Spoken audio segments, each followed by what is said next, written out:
Thanks for joining us. This is kind of exciting. Our first live lecture since November of 2019, if you can believe it. So those of you in the audience, thank you for showing up. And those of you who are watching, thank you for joining us. Welcome. Building a Better Bend, if you don't know about us, we're a nonprofit. We've been around for 15 or 16 years. Our mission has been to bring speakers to Bend, experts to share their experiences with us in ways to positively affect how Bend grows. And if you are interested in seeing our past speakers or learning more about our mission, our website is buildingabetterbend.org. Our free annual lecture series wouldn't be possible without sponsors, generous, supportive sponsors. Tonight's lecture is presented by the City of Bend. I don't think we have anyone in the audience, but if the City of Bend is watching, thank you. And our project sponsors, supporting sponsors are Pinnacle Architecture and Miller Lumber, Taylor Development, Kittleson and Associates, Brooks Resources, who's here, and Palmer Homes. So thank you very much to our sponsors. It allows us to continue doing these series.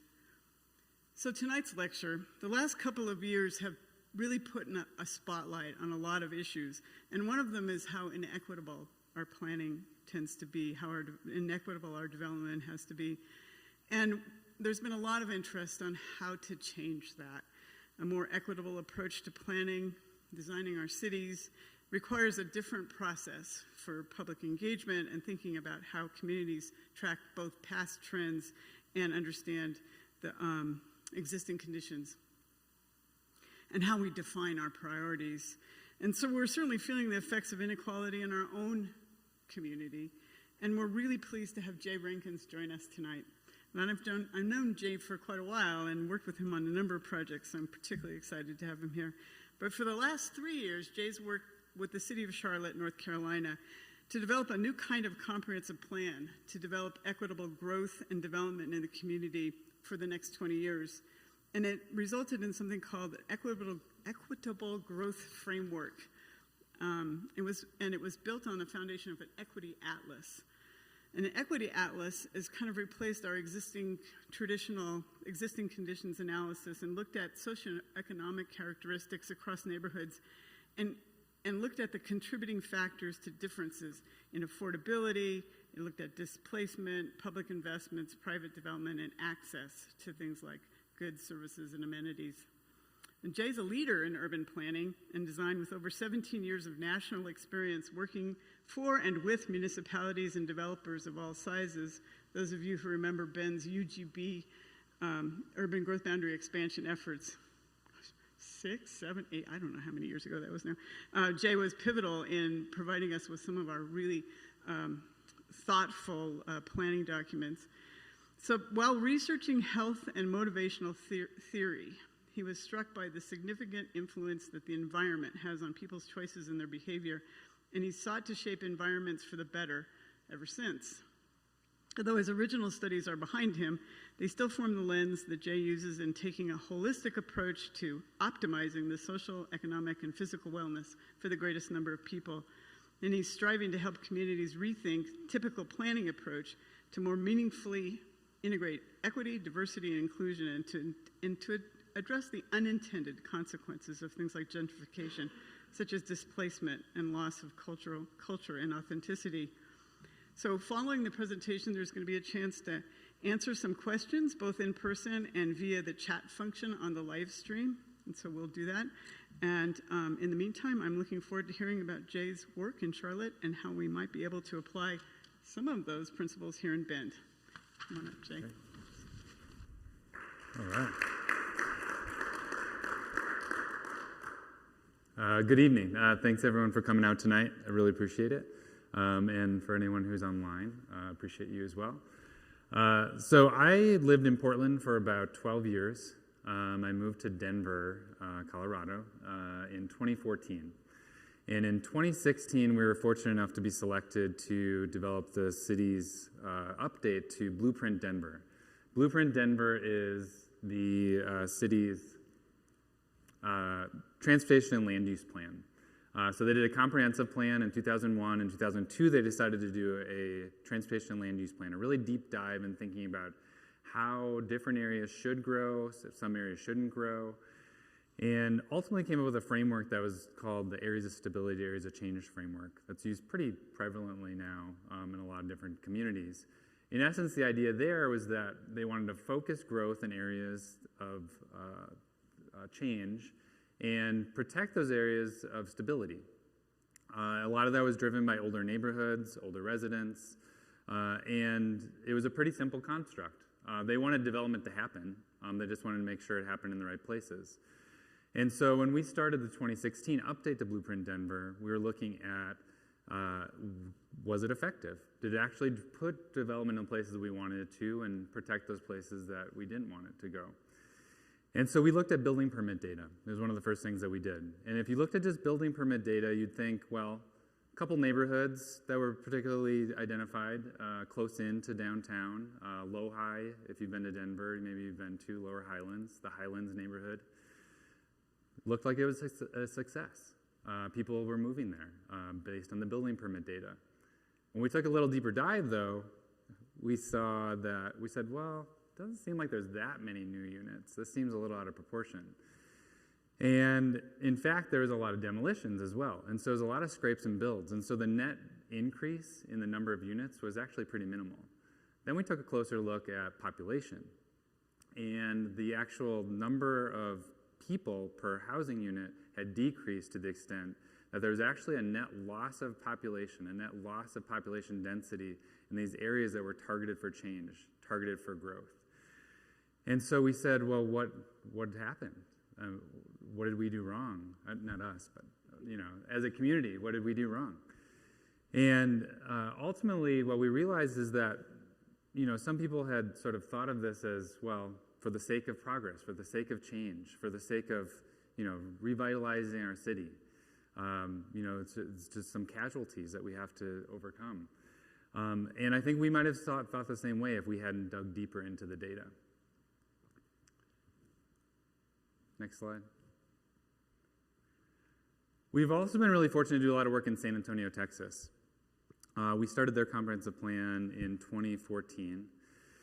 And around the time that we're doing the existing conditions analysis, the Bexar County Health Department, which Bexar County is the county in which San Antonio is located, came out with some maps. The one on the left, probably being the most notable, it's a life expectancy map. And what we saw, and it made headlines, it actually made national headlines, is that people north of downtown had a life expectancy about 10 years greater than people east, west, or south of downtown. And so we were scratching our heads, well, why might this be the case? And so the map on the right is race. It was one of the first things that people sort of pointed to. And you can see a pretty similar pattern. The lighter colors on the right are the white populations.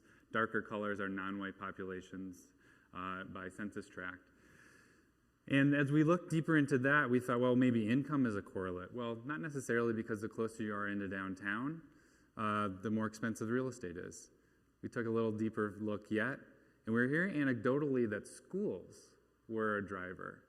The quality of the schools and people seeking out good quality schools was actually beginning to drive this pattern. It had been for decades. So we looked into the data, we looked into the test scores, we looked into enrollment patterns. And in fact, real estate agents, if someone were moving to San Antonio, they wouldn't even bother heading south of downtown. They would just drive people north, and that's what they saw. And so over the years, we perpetuated this pattern whereby people had lower income, lower education. There is, with the exception of a few pockets, a racial differential there as well. And ultimately, having huge impacts on public health, on life expectancy, and people's quality of life long term. Next slide. Oh, thank you. And this is Bend, a place obviously known for its quality parks. In the comprehensive plan for Bend, it talks about complete neighborhoods, having access to amenities, including parks and trails. This is a map from ParkServe, which is a tool that's available through the Trust for Public Land. In the green are the parks, and they base their service areas on a 10-minute walk. That's their sort of MO as an organization. And so the purple areas are those areas that are underserved by parks. It is admittedly only using municipal parks here, so the state parks are not considered national parks, so you're probably seeing some discrepancies based on where the greens are, and purple's right up next to them. But generally, while those places that have parks are really well served and there's amazing quality in those spaces, there's a lot of areas of the community that are underserved today. And something that we need to consider in our communities moving forward is when we take that broad look, when we think about, are we getting those awards? Do we have enough acres per 10,000 residents, which is a traditional way that we've measured park success, was having at least 10 acres, or in some communities up to 15 acres per 1,000 residents. We actually want to take a fresh look at that. Think about access for each neighborhood, each individual. What are the differences in the parks that we want to see? And not just that we have the cover of the magazine, that we win the award for the quality of the spaces. Next slide.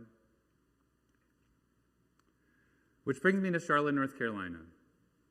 When we started thinking about Charlotte and its trajectory moving forward, we started to notice that there was on all the lists, top 10 lists of all different categories, all different magazines, best places to live, best places for seniors to retire, best places for millennials. And we started to say, well, how are they defining success? Why is it on these top 10 lists over and over again?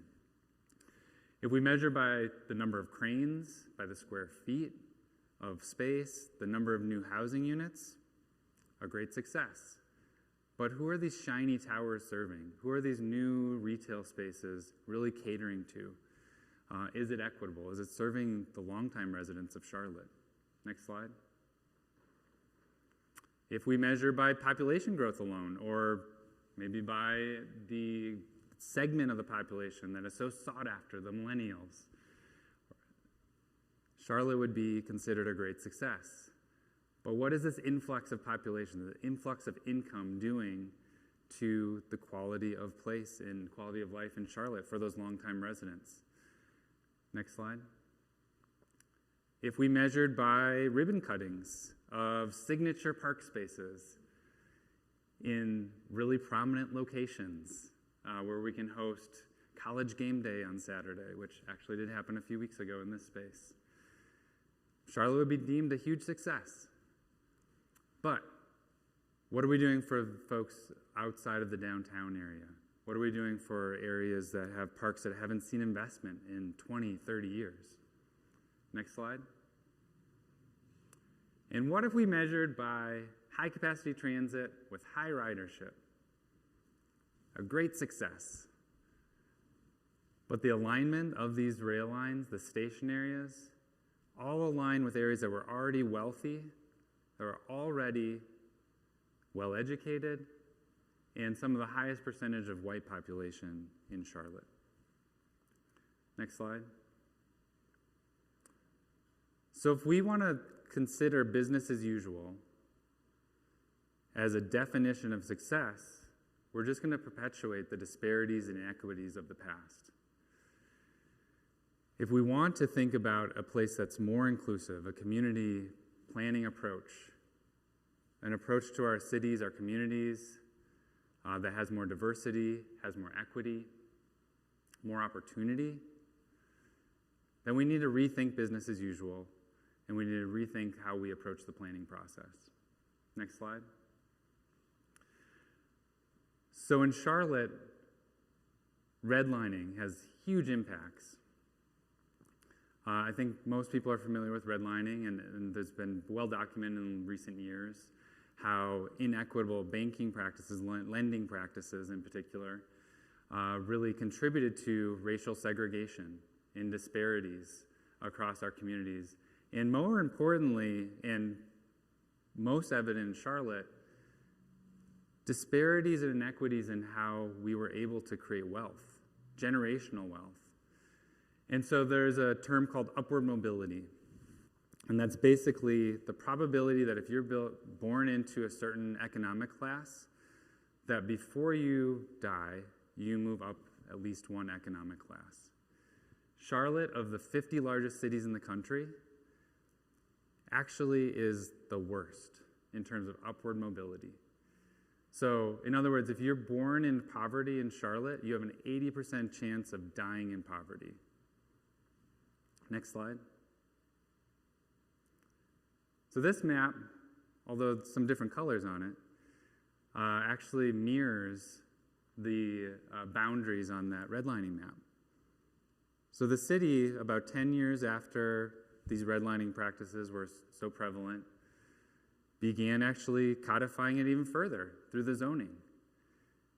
And in particular with the single-family exclusionary zoning, single-family detached zoning, that only those people who could borrow from the banks would actually be able to purchase a home, begin to create that generational wealth, be able to pass on to the next generation, and fulfill the American dream. Next slide.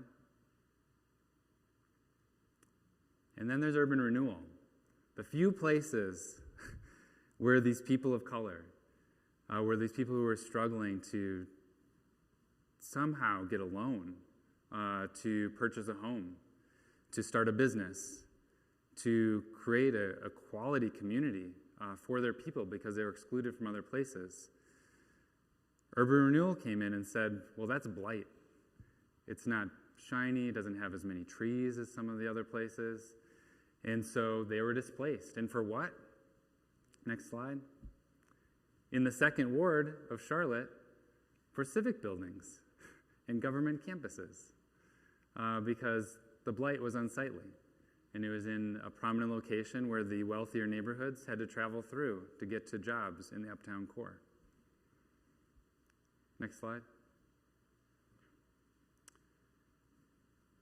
Charlotte is the second largest banking community in the country, behind New York City.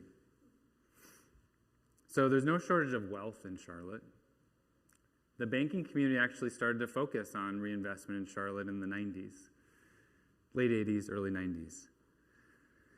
And their focus, unfortunately, was on their playground for making deals, for doing business. It was uptown, which is what they call their downtown.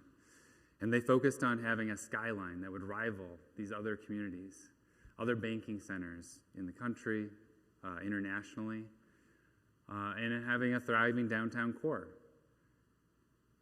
Next slide. Prior to pursuing and being selected for Charlotte's comprehensive plan, I actually worked on two other plans. The Charlotte Center City 2020 Vision Plan, which was in this long line of Center City vision plans, originally led by Hugh McCall, who was a president, CEO of Bank of America for many, many years. And the North Tryon Vision Plan, which was a plan for a portion of Uptown, a more detailed master plan. And these plans were defined as smashing successes by me as well. I thought, oh my gosh, we contributed to all these different things. The high capacity transit with high ridership, the shiny new buildings, residences in downtown. That was a fantastic thing, right? Like we were getting people moving back downtown, but who could afford to live there? People making probably about, this was 5 years ago, at least $120,000, $150,000 or more. And most of those people, I think, needed multiple incomes.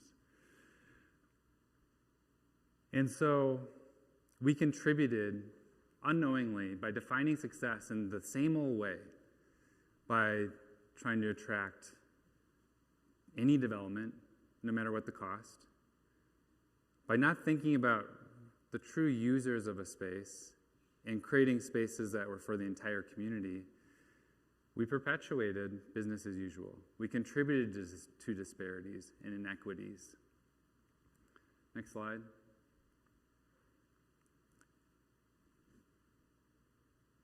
And despite the great images, despite the ribbon cuttings, as I said earlier, despite the community we were building,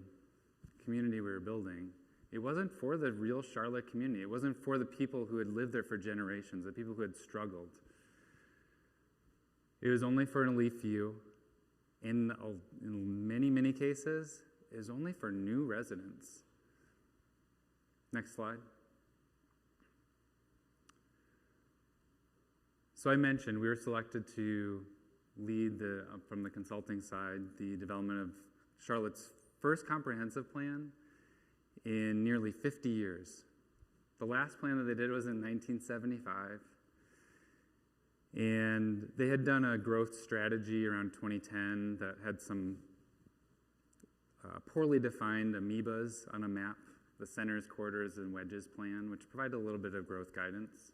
Not too dissimilar from Denver's guidance in terms of sort of directing in certain places, trying to redirect from other places. But the city had already started doing some thinking before they issued an RFP and solicit for the effort. They had looked at the redlining, they looked at the different investments in the community, life expectancy like San Antonio. They looked at race and income and education levels, voter participation. And there were obvious patterns to anyone who was willing to look at the data. It made headlines. Next slide. But the response was, well, maybe we should start spending more equally across the community. We've been following the development. We've been investing in the parks. We've been investing in light rail. We've been investing in the roads, the spaces, the quality of life, the people, in the places that are already doing well. They're already seeing private investment. That's where we're putting our public dollars as well. And it may seem fair at first to spend money equally around the community, whether that be by council district or by neighborhood. But it ignores the fact that if we did that, we have finite resources. And those places that are already doing well, they're going to continue to do well, regardless, really. But they're going to continue to do well and even better because we're putting more money there. And the places that have not seen the same amount of investment, public or private, it's not going to be enough to catch up. And they're going to keep falling behind. And the disparities are just going to grow and grow. The Robert Wood Johnson Foundation does a nice job of illustrating, I think. And you've probably seen people looking over the fence, grabbing apples off the tree. There's different ways to sort of describe this. But it is a really important distinction, this idea of the difference between equality and equity. Next slide. So for the comprehensive plan effort in Charlotte, and ideally for Charlotte for the next 10, 20 years, the life of the plan at the very least, we defined equity this way. Equity is, in a sense, what we owe to each other, a fundamental part of our social contract that recognizes the inherent value of every Charlotte resident, actively works for justice and equality of opportunity in our city, and treats every person with dignity. People had issues with this definition. Interestingly, some of the greatest pushback were from residents, from council members, in some of those most affluent areas of the community. Those areas had seen a lot of investment in the past. They didn't want change. They liked business as usual. They had great coffee shops a few blocks down the street. The roads may have become a little congested in their area, but they had light rail to get to work. The houses were well kept. They had HOAs. They had covenants, codes, and restrictions. Someone took care of their landscaping for them. And they felt like it was a zero-sum game. Well, if we give more to these places, these people, these communities in need, well, then we get less. And we really wanted to think about it more collectively, more comprehensively, and thinking about how, if we can actually prop up those communities, if we can help them succeed, achieve a better quality of life, have more opportunity, it's better for the entire city. The entire city is going to thrive and benefit. Next slide. And so as we approach the Charlotte Comprehensive Plan, Future 2040 it's called, we rethought the entire process. We thought, if we're going to change business as usual, we need to change business as usual for ourselves. We can't just do a plan the regular old way. We can't do an existing conditions report and then go out and talk about the vision of what we want to see for the community, and then come up with some goals and policies.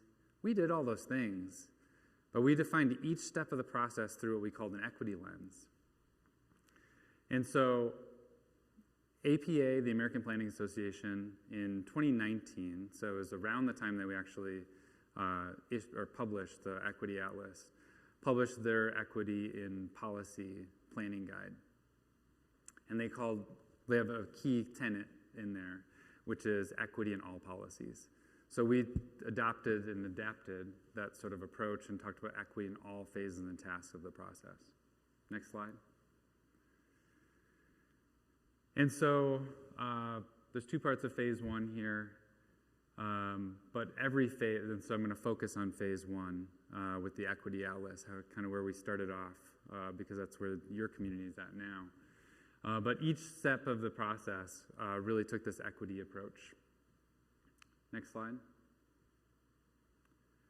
So instead of the regular existing conditions report, which would have some maps in there, it'd have some data about the demographics today, what we'd expect in the future, we actually spent 2 months defining the scope of work for the entire project before we had the very first kickoff meeting, before we did any analysis, any planning. And one of the things that we felt really strongly about is we need to set a foundation that is strong for this work, because it's not going to be easy. We're going to have to convince people who don't want to be convinced. We're going to have to change the minds of council members, of planning commissioners, of community leaders about how they're doing business today. And so we talked about a policy audit report, a growth factors report, and a built city equity atlas. 3 components of that foundation. Next slide. So the policy audit report was the first piece. And that actually, if you want to advance to the next slide, looked at 30 plans across the community, citywide plans, area plans. The county and the city actually have an interesting relationship there. They sort of share government functions, so county plans as well. And we took a look at each policy within those plans, and we looked at their maturity, their effectiveness. We looked at how well they addressed equity and inclusion and diversity. And we looked at, were they applied locally in an equitable way, citywide in an equitable way, or countywide in an equitable way. Next slide. The second piece with the growth factors report. And this growth factors report became a bit of its own animal, because instead of simply taking the regional growth projections at face value, we wanted to question those, and not necessarily the numbers. So a comprehensive plan, you want to think about the job growth, the employment growth, and the housing growth in the community. I'll keep talking.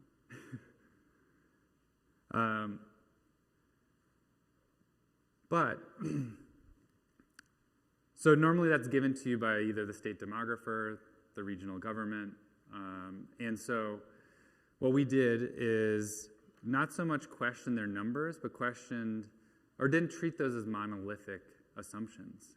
We wanted to understand how those growth projections were going to impact the community in terms of the type of employment, the type of population and demographics that we were expecting, where that was going to go, when that was going to happen. And when we compared some of the numbers on the demographics, we actually saw that the growth that was projected from 2020 through 2040 was actually about the same as what had occurred from 2010 to 2017 when we started the effort.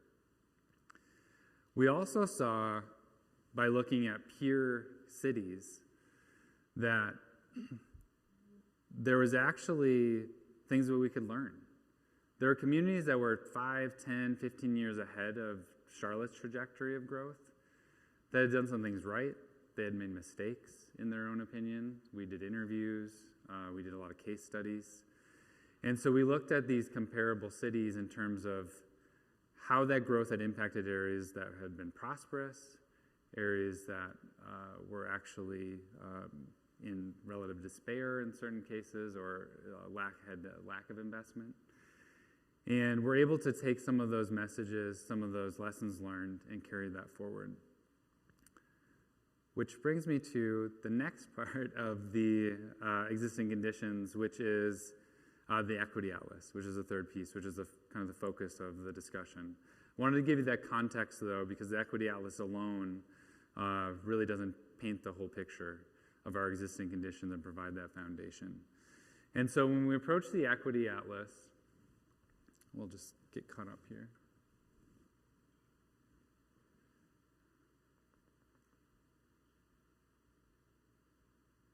You can go to 28, 29, 29. Thanks, perfect. Great. And next slide. So when we approach the equity atlas, what we wanted to do was think about all the documentation that had been done previously in terms of UNC Charlotte had been doing work. The city had done some work. Harvard had done a lot of work, actually, and published an equity atlas of sorts. And that's actually where the upper mobility sort of spotlight had come from. And so what you're seeing on the screen here are some of the major contributors to the vulnerable populations that were identified. So median household income, race, and I mentioned earlier voter participation as an indicator of engagement of the community.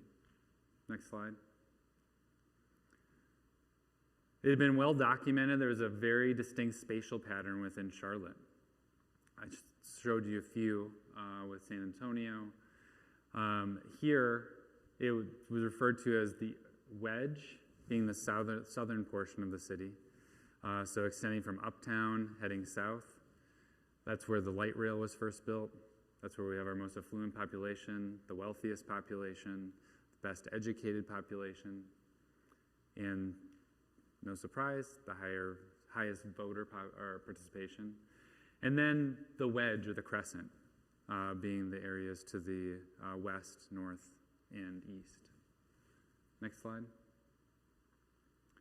So we pored over the data. And what we wanted to do is try to limit ourselves to things that we could actually impact with a comprehensive plan. Unfortunately, there's obviously a lot of contributing factors to a lot of the things that I'm discussing. Equity, access to education, parent involvement in studying and in school has huge outcomes, right? So what could we do through a comprehensive plan where we're impacting land use and zoning, where streets are going to be built, where we're investing in utilities and parks, other quality of life infrastructure? And we poured over 70 sets of data. We tried to choose things that were most distinct and had the greatest connection to one of the things that we would be tackling in the plan, one of the plan elements, in essence, so the topics of the plan. 26 indicators were chosen for the Equity Atlas. Unfortunately, those 26 indicators were not mapped at the same geographies.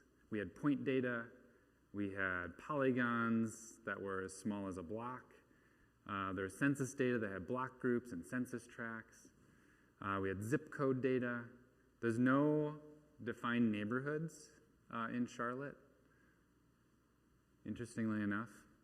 There's subdivisions. A lot of people would call that their neighborhood, and they use those names. But there's no neighborhood. So the city has something called a neighborhood planning area, an MPA.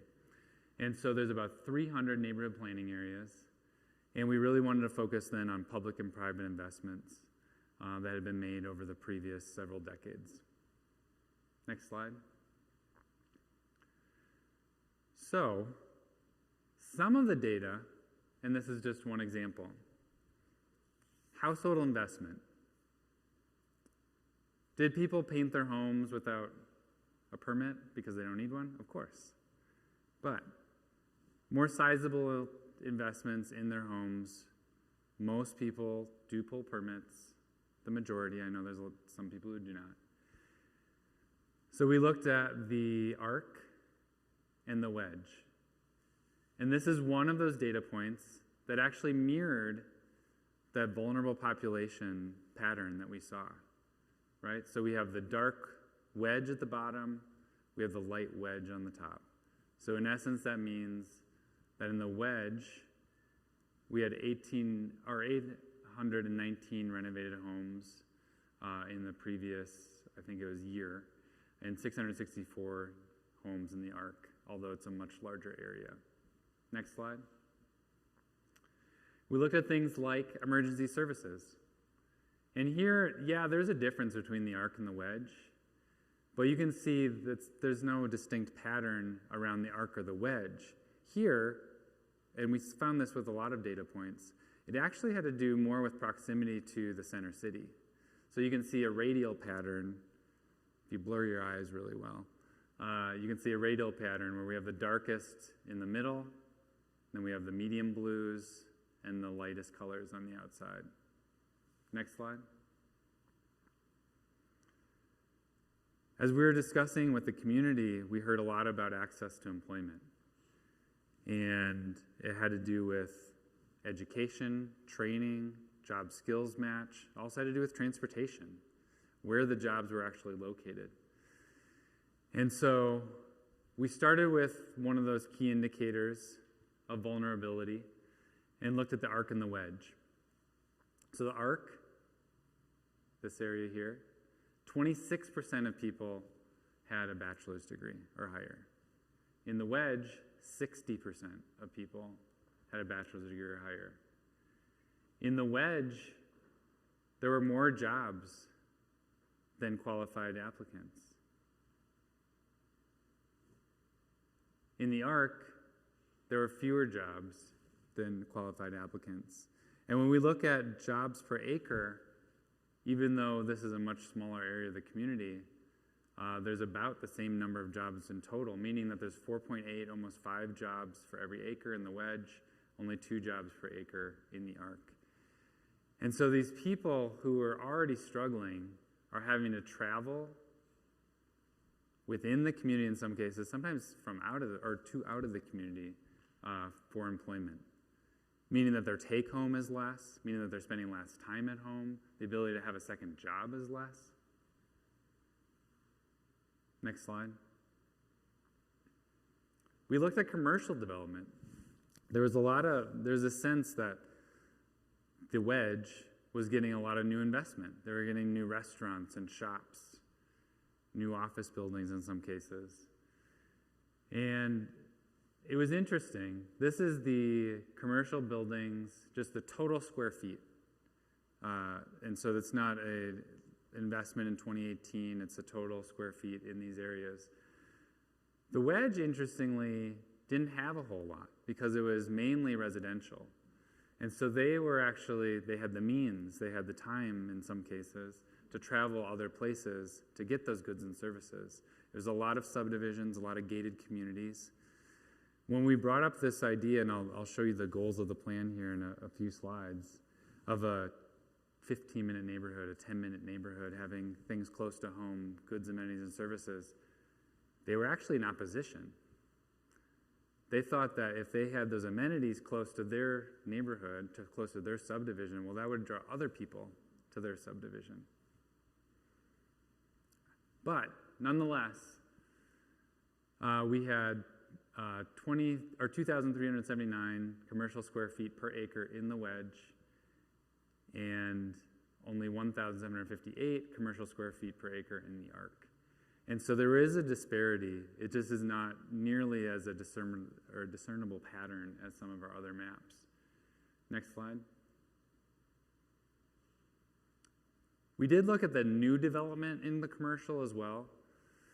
And although it's not a huge difference, the wedge was seeing more new units of commercial than in the arc. Next slide. We heard a lot about access to healthy food. And not every area can support a full-service grocery store. I think everyone is aware of that. You need a certain number of rooftops. But when we look at that access, this was one of the although it's a little hodgepodge in here because of the spatial sort of distancing between grocery stores. The service level within the wedge was much, much higher than in the arc. And we looked at people within a half mile of grocery stores. 36% of residents within the wedge, only 25%. So an issue around the entire community. But if you have the means to drive to the grocery store, being in the wedge, really, it doesn't matter nearly as much as these 75% of people who are not within a half mile of a grocery store in the arc. Next slide. We looked at investment in the public infrastructure, sidewalks and bike infrastructure. And here we saw actually greater differences in that radial pattern again versus the arc and the wedge. When we took a deeper dive and we talked to public works, we talked to neighborhood leaders, they said the quality of those amenities, though, was quite variable. And so while there's a relatively equal investment in the arc and the wedge, with the greatest walkability being in the center and sort of dissipating pretty quickly as you sort of emanate out from that center. And similar with biking, although it goes a little further, which makes sense, you can get a little further on a bike. The quality of the facilities, particularly in the sidewalks, in pathways, in pedestrian amenities, was much worse outside of the wedge. The data set didn't exist to support that, but anecdotally from the community, from staff, from our own observations, very much the case. You had sidewalks that were cracked, missing segments that maybe counted for a whole block in the data, but wasn't actually there, upheaval by tree roots, and really making it impassable in some cases. Next slide. We looked at transit proximity, and this was looking at households within a half mile of a transit stop of any type.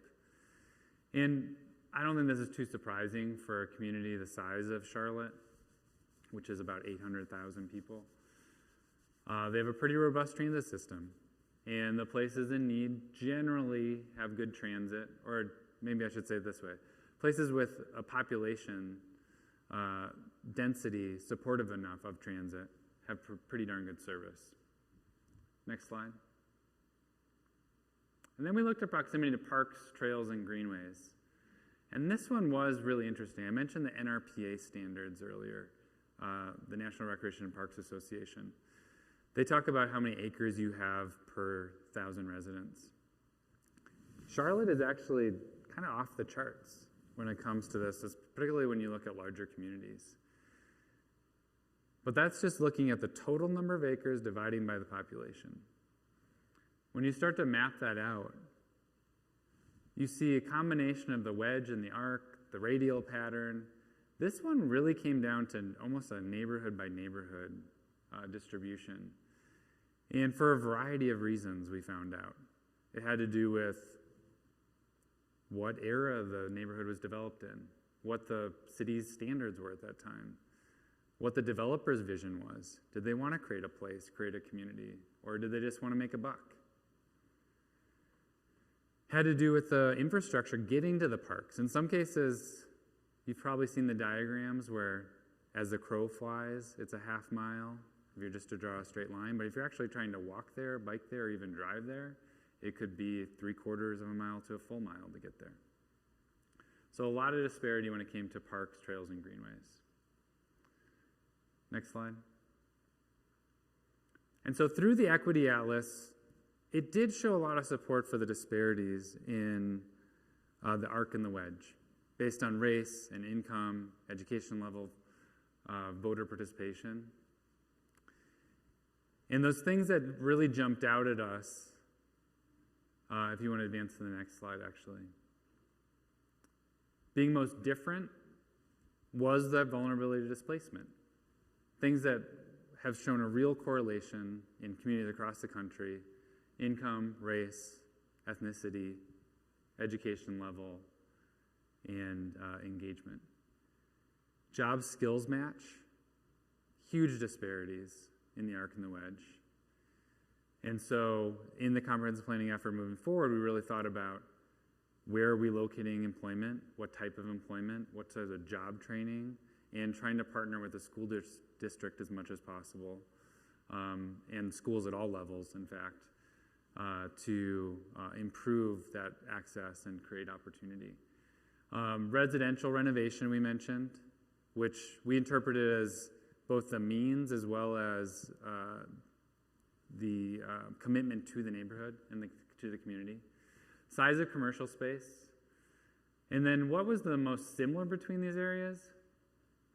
Fire response time, street connectivity, proximity to transit, sidewalk availability, proximity to outdoor recreation. So what we were finding was actually it was the public investment tended to be pretty similar, despite the area. The community was actually doing a good job, I shouldn't sound so surprised, of spending equally, right, in these different areas. But remember the difference between equality and equity.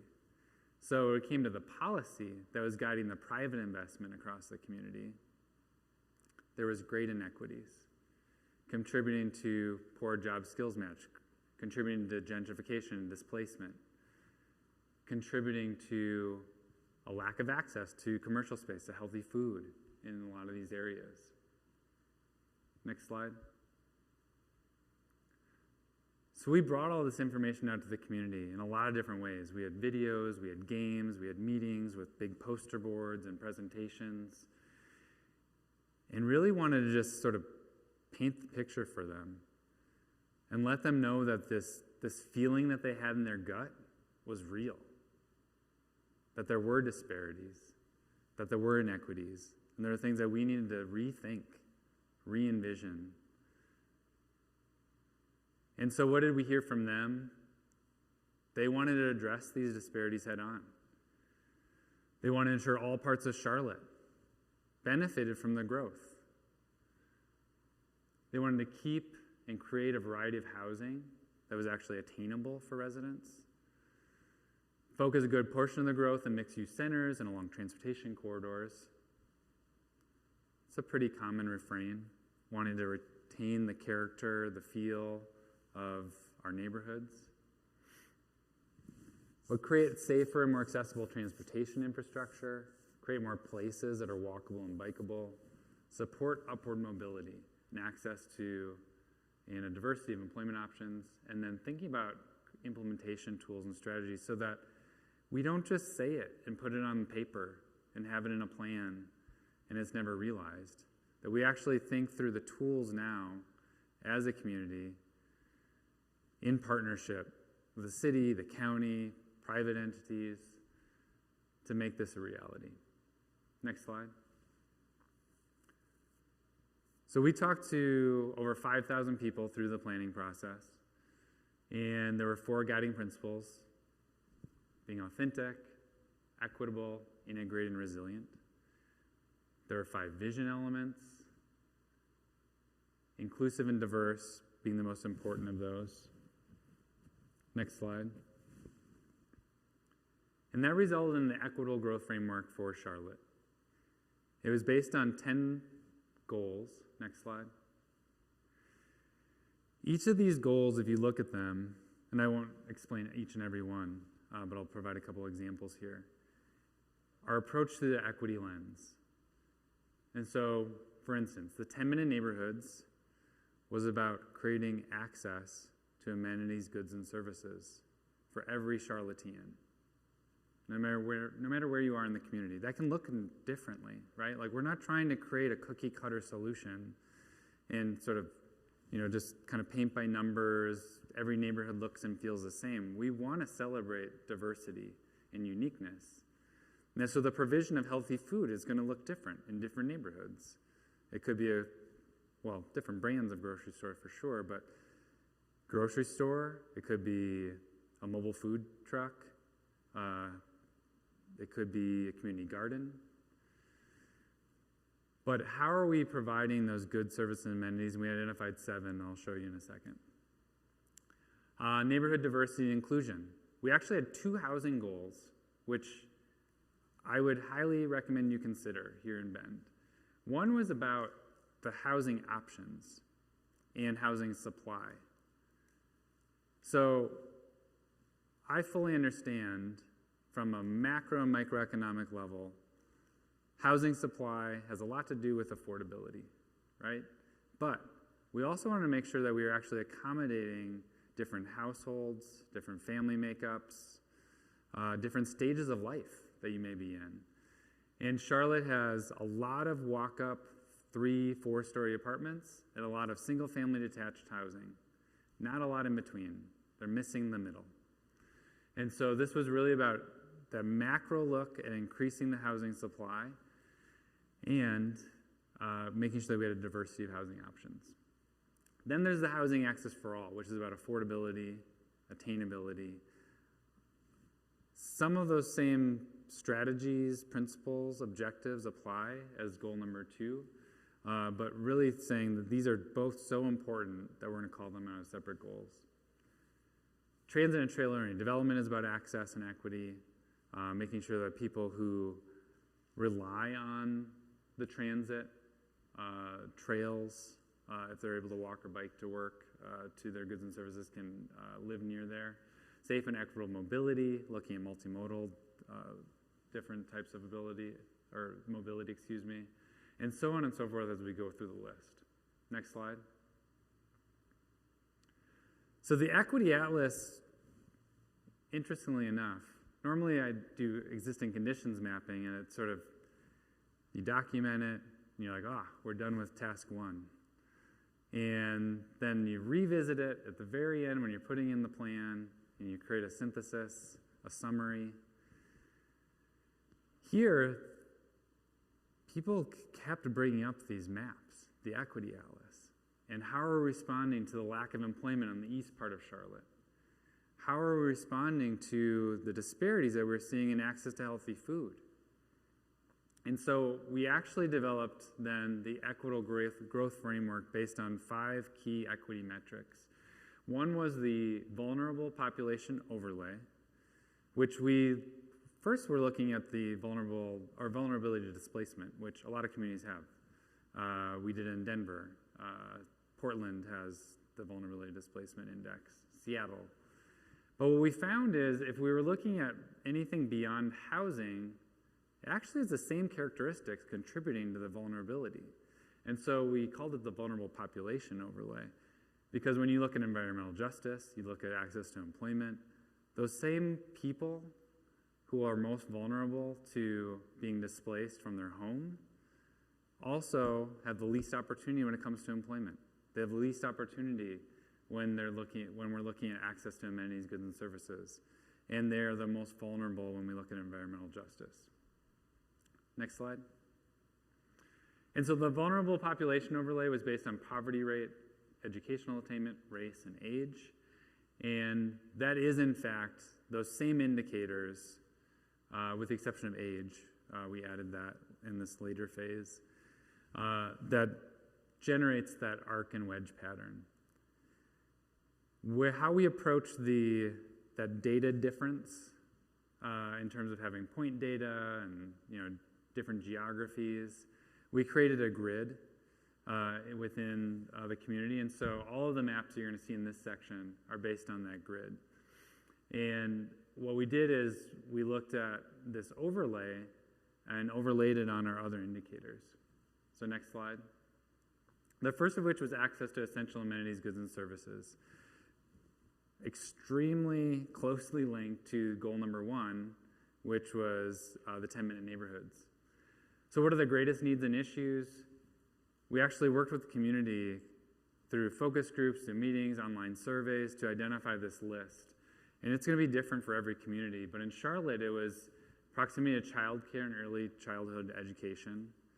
People thought that was both holding generations back from upward mobility and also holding families back from being able to attain a certain job. They didn't have health, or they didn't have child care that was either accessible financially or accessible spatially. Proximity to parks and open space and trails, community facilities, fresh food, healthcare and pharmacies, financial services, and internet access. So next slide.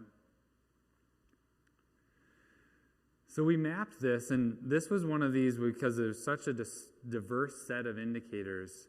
You can see there's not a super distinct pattern on here. And so the way that this will be used moving forward is as we're mapping future land use, future places, as the zoning is being updated. Charlotte is going through a process of creating a unified development ordinance with a brand new zoning ordinance.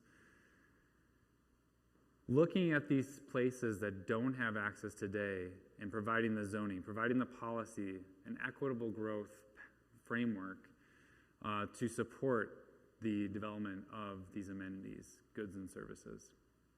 Next slide. We also looked at the access to housing opportunity. Many of these are typically baked into a vulnerability to displacement indicator. And so we sort of parsed it apart with that vulnerable populations overlay and then the indicators for access to housing opportunity, but included housing unit diversity.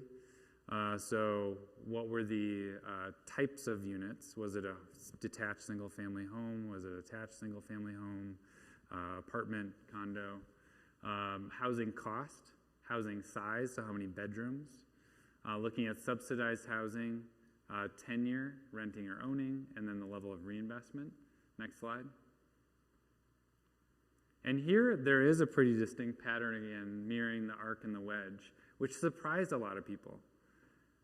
They thought, oh, well, the housing is great in the wedge in the south. But this is actually where we're seeing some of our least access. If you think about it, it's not all that counterintuitive because it's all the same product. It's all 3 and 4, 5-bedroom detached single-family homes in these subdivisions, these HOAs. There's not much opportunity if you don't make the upper incomes. There's not much opportunity if you maybe are a couple living alone, sort of surviving on your 2 incomes. And so here, this is really driving different policy decisions. One of which, Oregon recently sort of instated on a statewide level, but in Charlotte, it was abolishing single-family only zoning, allowing duplexes and triplexes in certain instances in Charlotte, quadplexes or fourplexes. In all places, allow single-family neighborhoods. Next slide. Next was access to employment opportunity. So job density was one, looking at commute sheds, looking at wage levels, looking at middle skill jobs, and then knowledge-based jobs. Middle skill jobs really being sort of the blue-collar job equivalent, and knowledge-based jobs being our sort of our green-collar and white-collar jobs. Next slide. And so here, the pattern is very distinct. So we have a large industrial area, the airport, we have the center city, and we have University City, as it's called, where UNC Charlotte is located. And then we have Ballantyne to the south, which is one of the more affluent mixed income places, or mixed use places. The rest of the community, particularly the east portion of the community and the northwest, really are lacking access to employment. And so one of the policies explicitly states that we want to create a regional activity center, a large-scale, mixed-use place in East Charlotte and multiple community activity centers, medium-sized mixed-use places in West Charlotte. Next slide. And then there's environmental justice. Admittedly, this is probably our toughest to map. The data just wasn't there for the things that we wanted to include. So this actually prompted, and it actually applied to all of the other indicators, a documentation in the plan itself of data that we were going to explore with partners in terms of collecting, whether that be qualitative data through surveys or spatial data. And so we started that list with the environmental justice piece. But the things that we were able to map included tree canopy, impervious surface, proximity to heavy industrial uses, proximity to major transportation infrastructure, and floodplains. Next slide. And here, it was kind of an aha moment and almost embarrassing that we didn't notice it earlier. There's a big reason, and causality is tough to say, right? There's a big reason, though, or at least a big correlation between the wedge and environmental constraints. And so those areas that are in the darkest blue are considered the most just, meaning that they don't have these environmental impacts. But if you look at the macro pattern on the map, this isn't justice. This isn't equality or equity. The neighborhoods to the west have had major infrastructure investments. They have the airport, and they have floodplain issues. They have the least tree canopy. Every single indicator in the environmental justice category scored the lowest in the west portion of the community. And so this led to policies, objectives, strategies within the comprehensive plan around tree planting, around building in the floodplain in more suitable ways, and creating more housing opportunities in those areas that are more just already. Next slide. And so where is Charlotte going from here? We're actually under contract right now. We're helping them with what they're calling place types, which is an evolution of future land use. When we do a land use map, we look at the uses in different places, and inherently there's a little bit of density implied in that, particularly on the residential side, lower density, medium density, higher density residential. But a place type, the definition in the comprehensive plan, there's a whole section on it, is really about creating more complete communities, allowing variability and flexibility within that so it can take different forms in different places, but establishing a palette of 10 place types that look at building form and orientation, look at infrastructure needs to make sure that we're aligning public and private investment from the get-go and creating places that have access to schools and parks and healthy foods. And we're mapping that across the city using the equity atlas and the equitable growth framework as a guide. The equity metrics, the intent is that it's an indicator. It says, hey, look in this area. And then you need to do that deeper dive. I didn't want to show you 30 more maps because I'm sure you were bored with looking at maps by the end of the presentation here. But you can take that deeper dive. You can look at those indicators and figure out what are those needs. And so that'll be addressed in the place type mapping, which will then inform the zoning, which will then inform community area planning. And so they're embarking on an approach whereby we adopt the citywide plan. The comprehensive plan was adopted June 21st of this year. Adopt the Unified Development Ordinance and the new zoning map. And then do a deep dive into 15 different geographies across the city that'll provide 100% coverage. And we can have localized conversations. We can figure out what are those nuanced differences. How do we create healthy food in different ways, childcare in different ways, because it's not a one-size-fits-all solution. And then the different tools, thinking about how do we ensure costs and benefits are in fact equitable, establishing a community task force and committees. The community came out in droves in support of the plan, but they said, we don't want to be done because we, quite frankly, don't trust that it's going to be implemented in the way that we intend it to be. And so an anti-displacement committee has been established, a community benefits coalition has been established, a task force looking at the tree canopy has been established, equitable mobility. And so the level of community engagement has grown throughout the 3-year process of building the comprehensive plan. And it created an interest level, an engagement level, an infrastructure for engagement that will hopefully ensure a more equitable inclusion in these processes moving forward. There's a commitment from the city leadership that the equity mapping, that the community area planning will inform capital investments in the CIP, Capital Improvement Plan. We're redefining public-private partnerships across the community. We're exploring community benefits. Community benefits agreements are kind of a 4-letter word in North Carolina right now. But looking at community benefits and how can we look at entitlements, bonusing, incentives, facilitating sometimes agreements between developers and the community, with the city as a mediator, not having a vested interest in that agreement, to ensure that the community is in fact benefiting from development happening nearby and not simply feeling all of the costs or bearing all of the costs. We're looking at land trusts.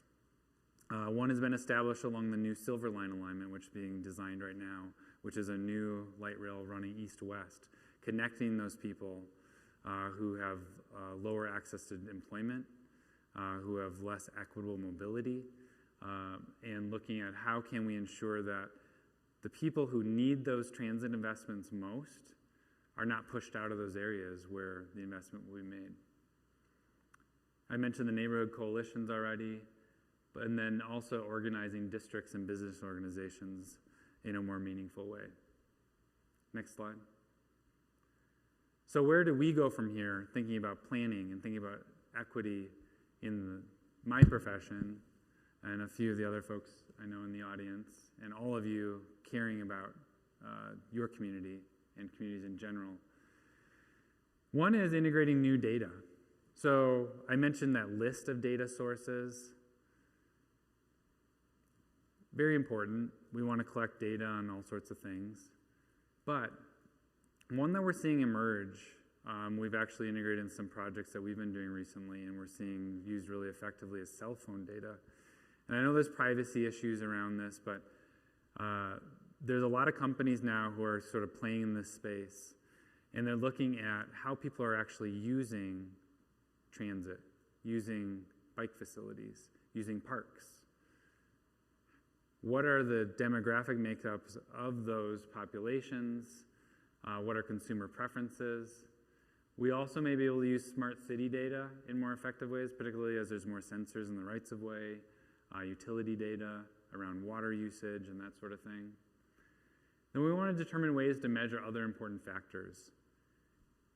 And I don't know that communities have this figured out yet. So involuntary displacement. Gentrification, pretty easy to measure, we see that.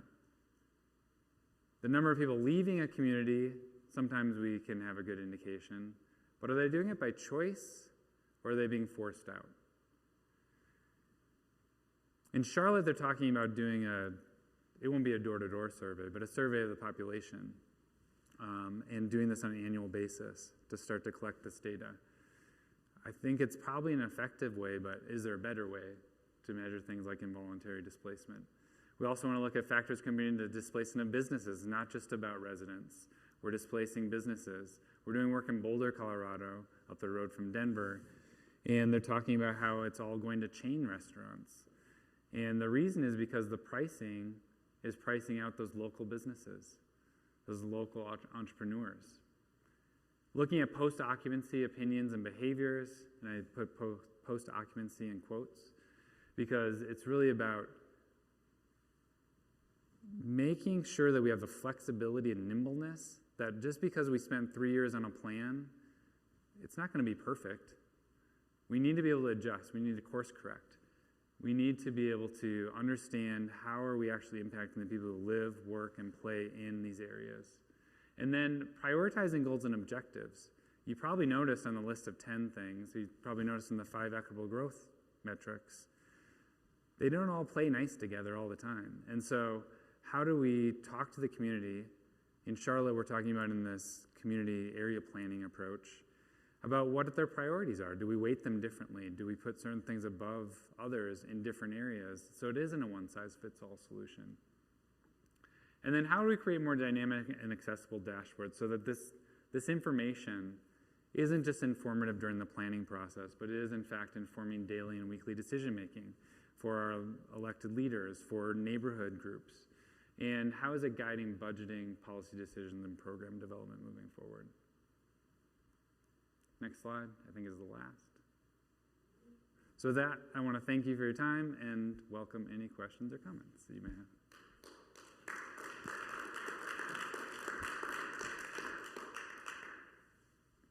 Yeah, do you want me to call on people? Okay. Do you want to pass around a mic? Or? Okay. Okay. Great. I've got I'm really loud. I've got a question from the live stream, if you want to start there. Sure.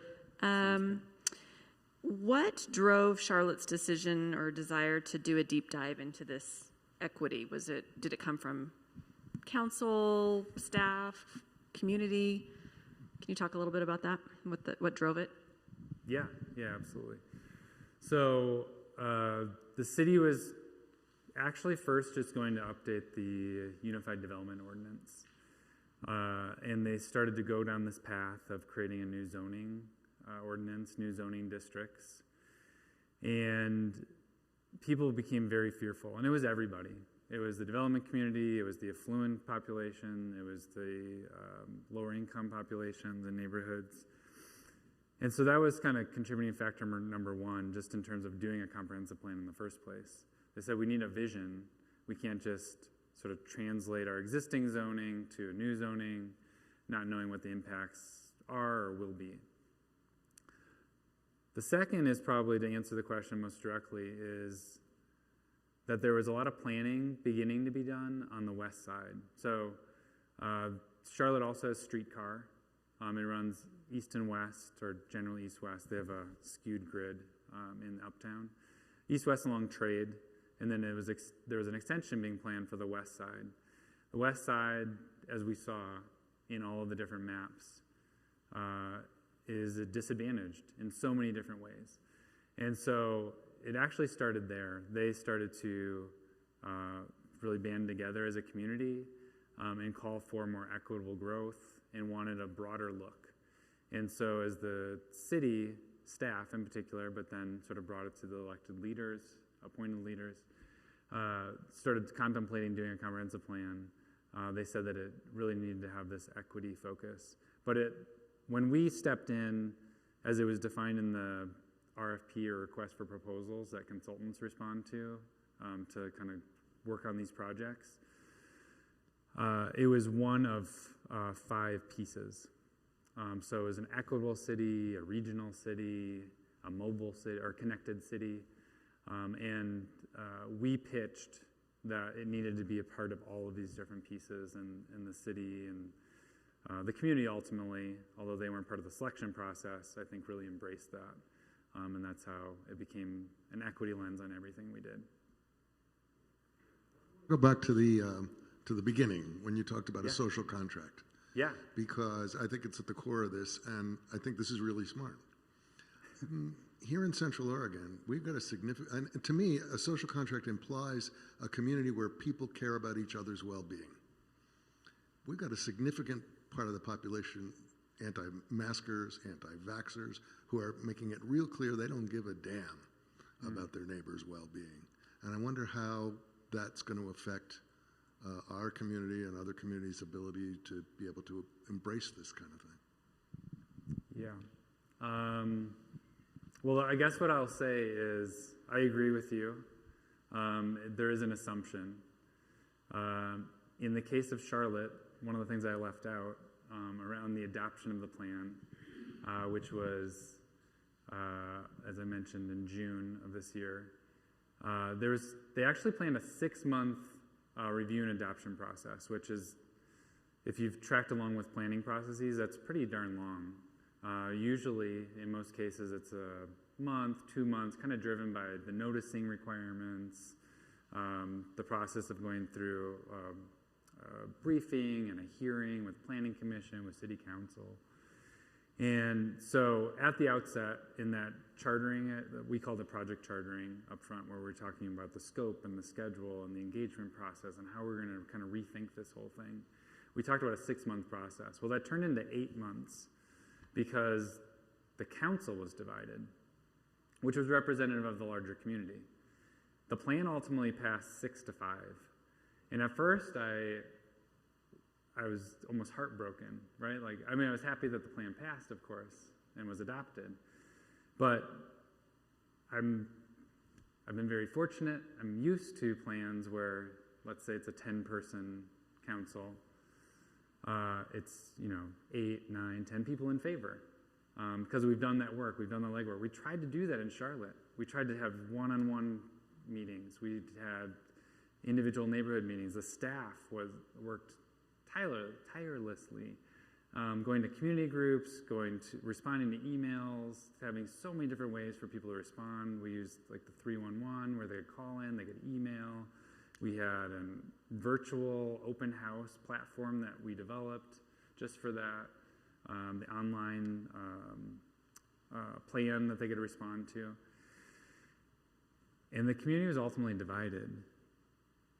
But I scratched my head, and then I thought, maybe it's a good sign in a way, right? Like if we're doing something really monumental, if we're really changing business as usual, it's not going to be a unanimous vote. And I understand the words that we had on the screen around defining equity for Charlotte and it being a social contract where you actually care about your fellow resident, your neighbor, the person who lives across town from you. But I think the fact that if there's enough people, if there's a critical mass, we need to start there. And hopefully we can bring everyone else along. But in the policies, thinking about equity, we did think a lot about people who may not want that grocery store close to their house because it's going to bring those people. Or a trail, behind their home or a block over because it might bring those people, that sort of thing. And really trying to stand in their shoes as well and understand that perspective, but still do what's right.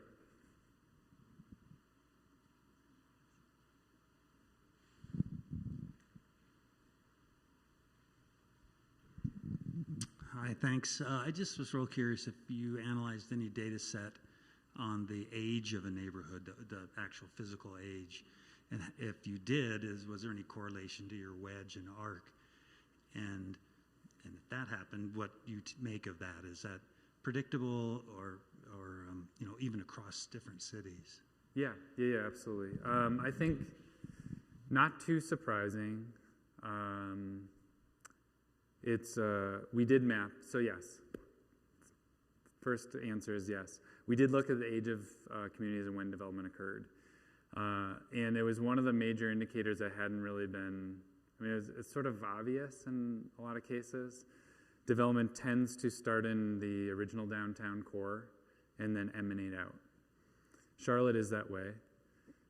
They actually have concentric, similar to a lot of southern cities. They have the ring kind of radial pattern, the hub and spoke, with ring highways sort of marking. And so they have a 4-mile route, they have an 8-mile route. They call it 8 miles from downtown or uptown. And we saw very distinct patterns. So it didn't necessarily correlate with the arc and the wedge. That had more to do with early redlining, zoning practices. From what we could tell, at least. That was the strongest indicator. But that pattern, distinctly from the arc and the wedge, did have great implications on access to parks, particularly the transportation infrastructure. We did a much better job 100 years ago than we did 20 years ago when it comes to transportation, and maybe even today. So, yeah, I think in terms of the recommendations, there were quite a few things that responded to the arc and the wedge pattern, but there were a lot of policies and objectives that were responding to sort of the quality of environment and even how those place types need to be treated differently based on the concentric rings. And so it was really more there about the public infrastructure and the policy guidance on what was being provided by the private development than it was about race or income. I've got another question from the streaming audience. Can Can you talk a little bit about Charlotte's homeless population, where they were located, are located, and if any solutions were identified through this process? Yeah, so we did look at homelessness. Most of the homeless population in Charlotte is on the north side of Uptown. So I guess we weren't looking at causality there, but the wedge is to the south. There's largely industrial areas and social services to the north. And there's a pretty distinct pattern, one that I was talking about today with someone from your group. Basically a sort of a daily migration pattern. And so there's social services on the north end of Uptown, and then the library was the destination during the day, because access to computers, air-conditioned environment, a public space. And so a lot of people migrating back and forth. And so it was actually, our firm worked concurrently on the 2040 vision plan for Center City. So it was a more detailed study because it was so concentrated in Uptown and Center City. But looking at those migration patterns, looking at the distribution of social services, thinking about a housing first strategy, which Charlotte is actually on the forefront and has been for years, but really emphasizing those policies in the larger comprehensive plan. And then also looking at job skills training, mental health, and mental health support services. But again, at a macro policy level. It was really in the Center City plan that they were addressing the homelessness a little more head on. Can you give us some examples of policy designed to reduce involuntary displacement in areas that are being redeveloped? Yeah. So there's a whole host of strategies. I think this is a particular area where people want a silver bullet and there isn't one. And so a couple things in the zoning ordinance that are being developed, and that's a draft was just published a week ago today, actually, of the zoning ordinance. And they're going to be going through a 9, maybe even 12-month process of review, multiple iterations of that. But in this first draft, there's a neighborhood conservation overlay district, which is attempting to sort of protect these neighborhoods and make sure that there's not the scrapes and the sort of, I don't know, I've heard them called McMansions, I've heard them called, pop tops, all sorts of things, right? But that you don't just come in, look at the entitlement and say, oh, this is a lower value home. I'm maybe coming from another area, maybe another state, and I have disposable income, and I don't care about the structure. I just care that it's in a good neighborhood, and you destroy that. So the idea there is both character preservation as well as discouraging the scrape and build. There's strategies outside of the zoning ordinance looking at the land trust model, particularly on that west side right now, but there's other areas as it's taking hold on the west side around the Silver Line alignment, looking at deploying them. So the city's looking at a toolbox around land trusts. Another one is low interest loan programs for investments in homes, because a home that is well kept typically isn't sort of preyed upon in the same way as a home that is not.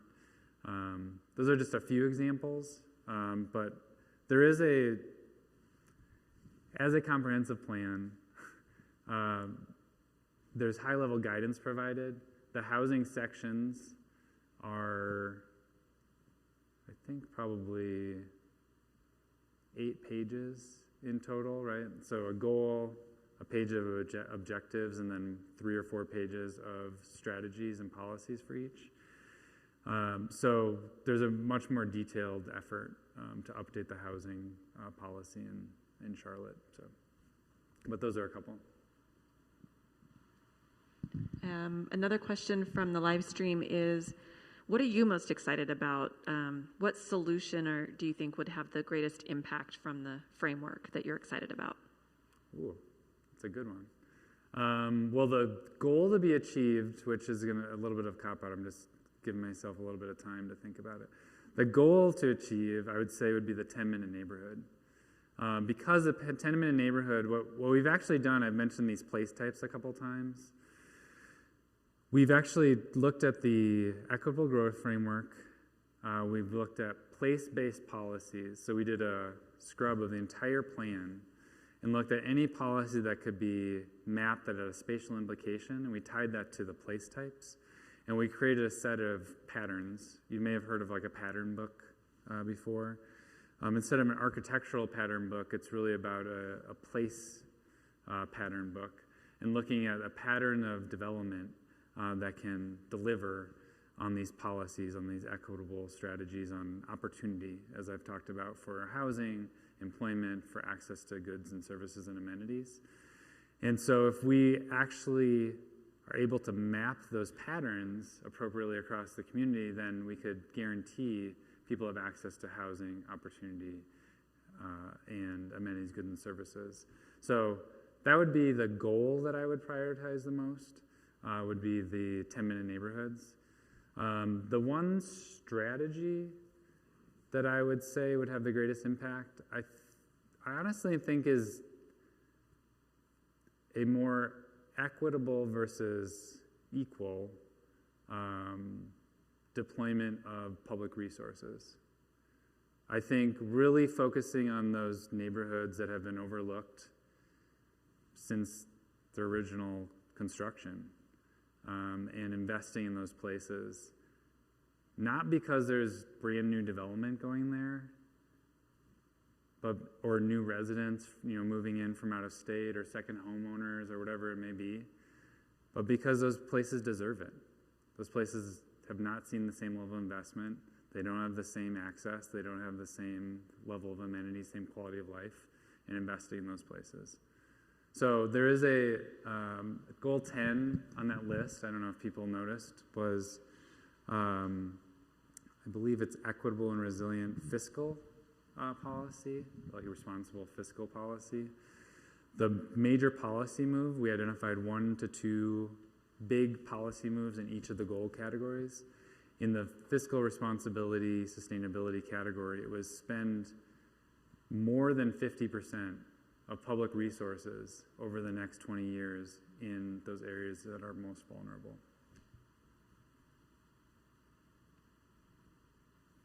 Well, I'm going to ask you one then. So a kind of a nerdy planning wonky question, but you're talking about the pattern books and you're talking about form, and they're about to build a new code, right, to implement. Mm-hmm. So are you going to a form-based code?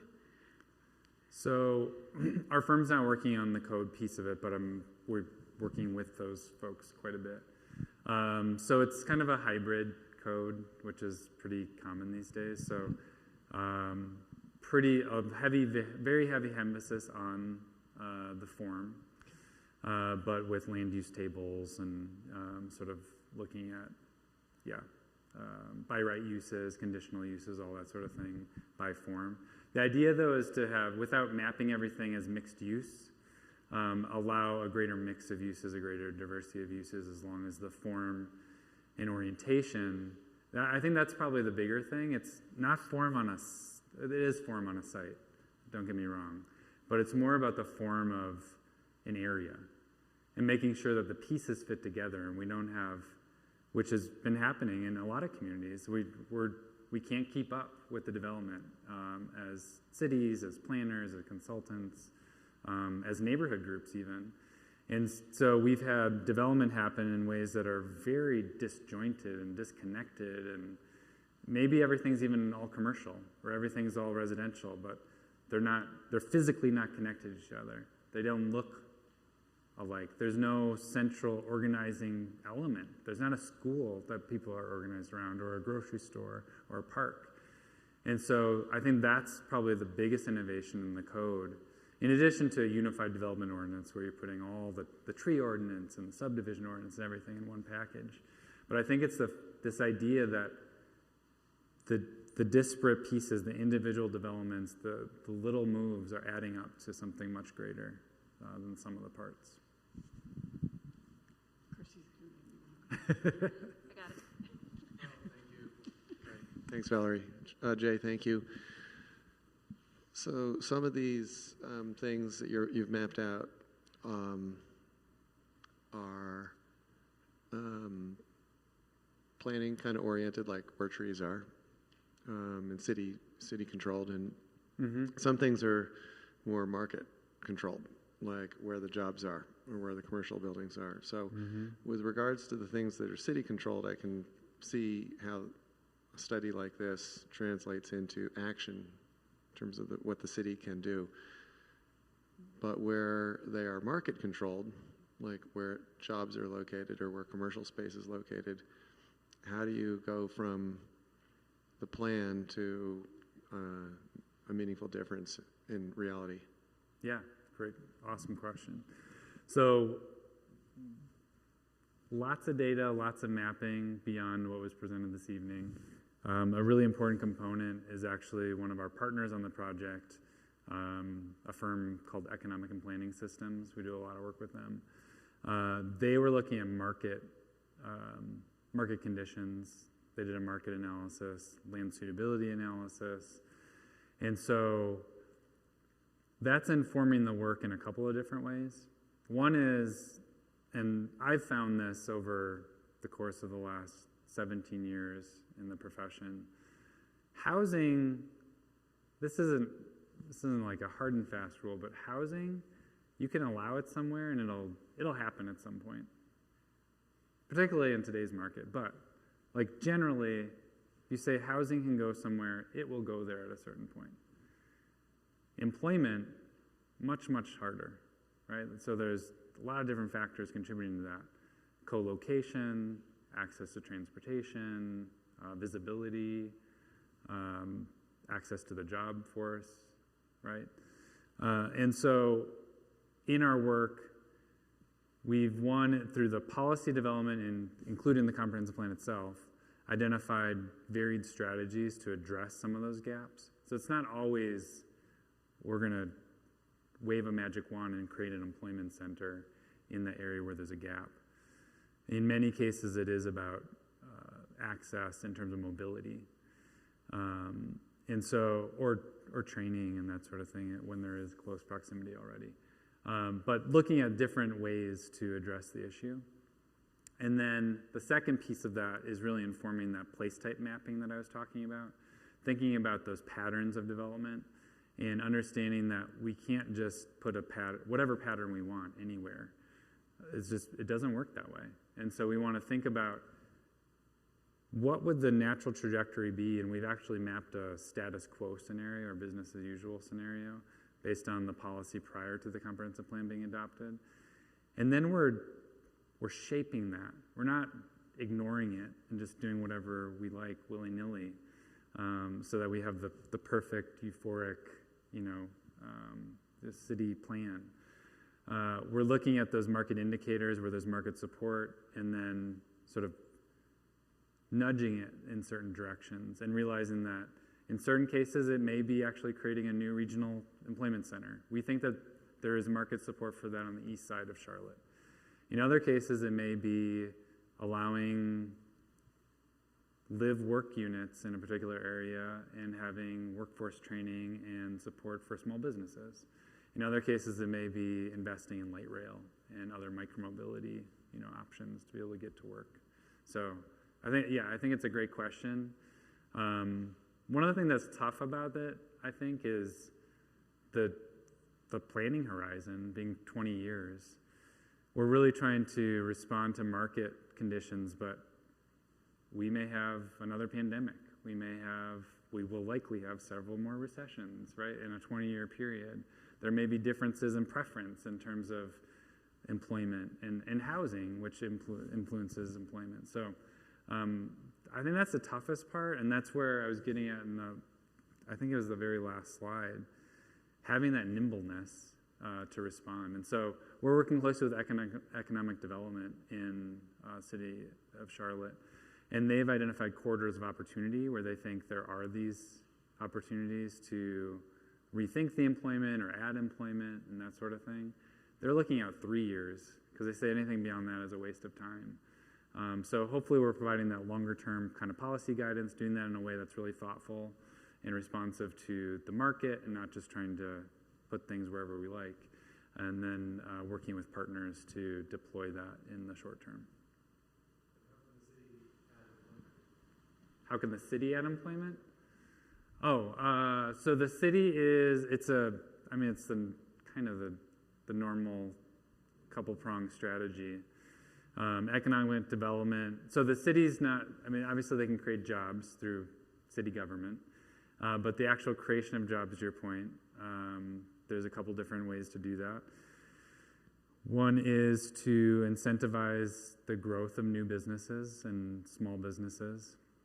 And so that can be through actual technical assistance, it can be through incentives, financial incentives, tax credits, that sort of thing, and then attracting businesses, which Charlotte is, and most communities are still on that bandwagon as well, which is trying to attract larger companies, whether it's a second headquarters, a third location, whatever it is, to the community.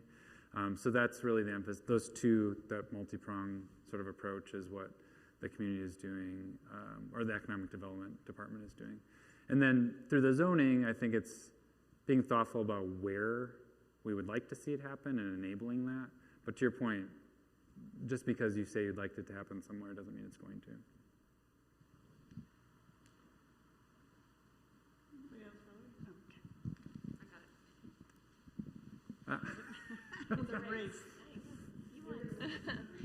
So you mentioned having those communities that you look to for Charlotte, like 5 other cities that were a little bit ahead in that development. Those are the slides that didn't show up. Were they? Well, and I don't know how familiar you are with Bend, because I would love to ask you that question as it relates to Bend. Are there other communities that we could look for in terms of that? But not knowing how familiar you are with our particular area, are there any communities that you look at and you say, wow, they did a really great job with equitable development? Well, I'll try to answer both parts of your question, actually. So first, in terms of Bend, and it's a great question, and maybe I'll follow up with you all with a better list, but I am familiar with Bend.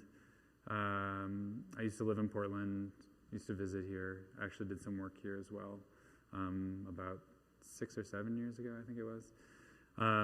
So I think you're really unique in that it's absolutely a resort community. I'm sure you've heard the term, or it's been in the press, the Zoomtown community, right? Retiree destination. And so I think sort of focusing on those places that have that dynamic is going to be pretty unique. There's aspects of Charlotte, I think, methodology-wise, that apply wholeheartedly to Bend, but the dynamics there, the history, are quite different. And so I think for Bend, maybe I'll just say it. I think Coeur d'Alene, Idaho would be of interest. I think some of the Colorado resort communities, we're working in Mountain Village right now, up above Telluride. Crested Butte could be interesting. Steamboat, some of those. And so it's about the size, it's about, I think the growing campus here is an interesting dynamic, looking for a place that maybe started that maybe 10 years earlier, and what impact did that have in terms of the workforce, in terms of the younger population that would generate and attract. So that's what I'd say for Bend. Think of some, we will post them on our website. Okay, sounds good. Follow up. Sounds great.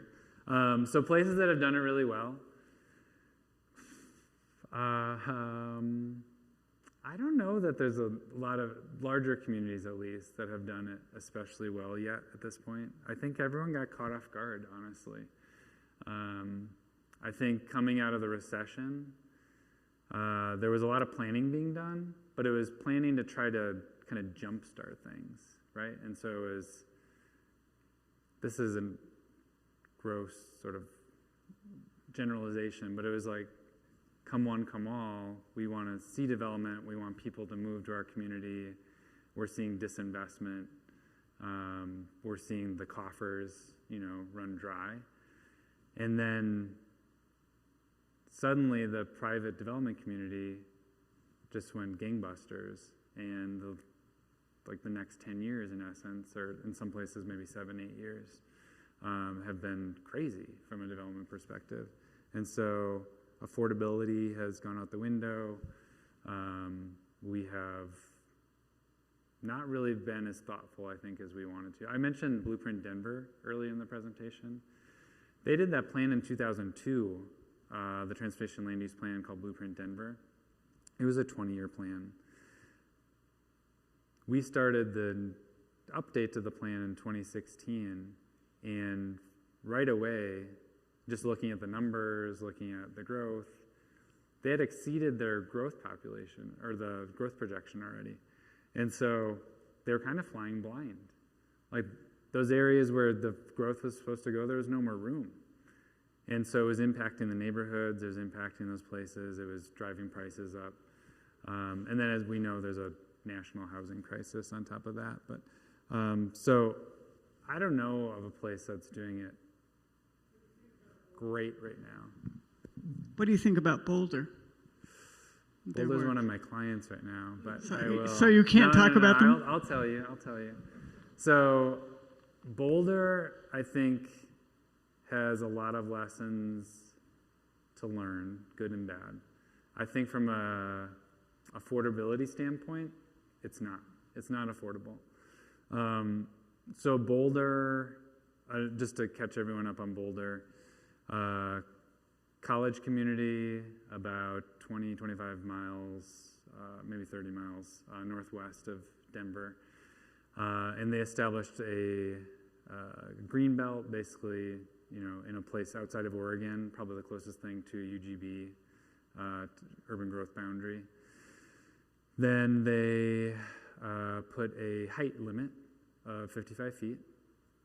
And then they also, which is associated with an oak tree, apparently. So interesting.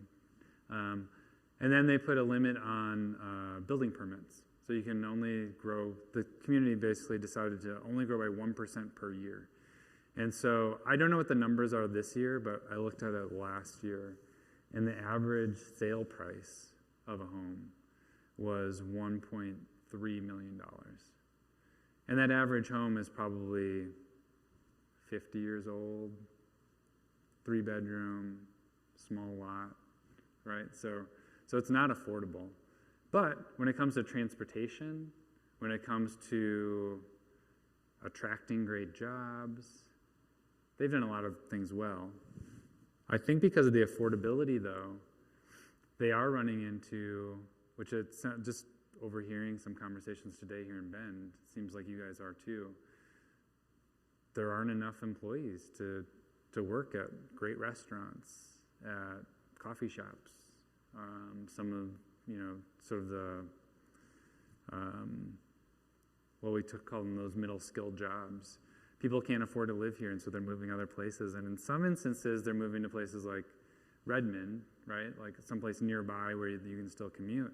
But we're seeing in the Denver area, we're working in San Marcos, Texas. That was another place. They're moving out of the region because there aren't affordable options nearby.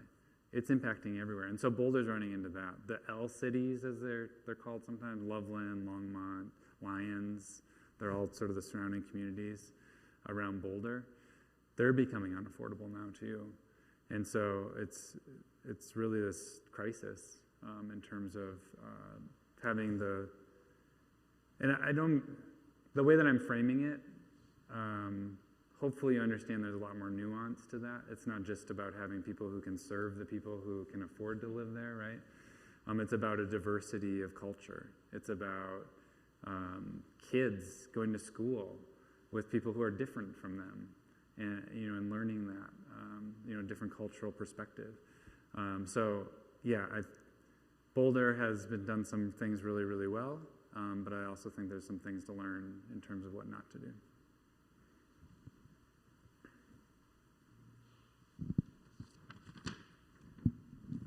Okay. All right. Thank you all Thank very you. much. Thank you.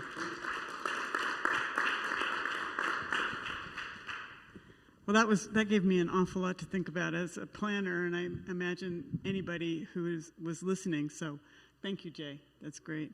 The recording will be on our website in the next few days. So, if anyone wants to pass it along to a friend or watch it again. I would like to once again thank our generous sponsors, the City of Bend, Pinnacle Architecture, Miller Lumber, Taylor Development, Kittleson and Associates, Brooks Resources, and Palmer Homes. And also invite you to our next lecture. And we originally had our fall lecture series. Jay would have been our finale, but we got an opportunity to invite Charles Marone, or Chuck as we call him, of Strong Towns to Bend.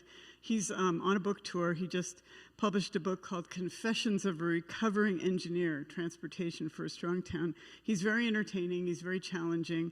The Bend Chamber has agreed to be our title sponsor, and it'll be at the Tower Theater on November 8th. It's free, but you need to register.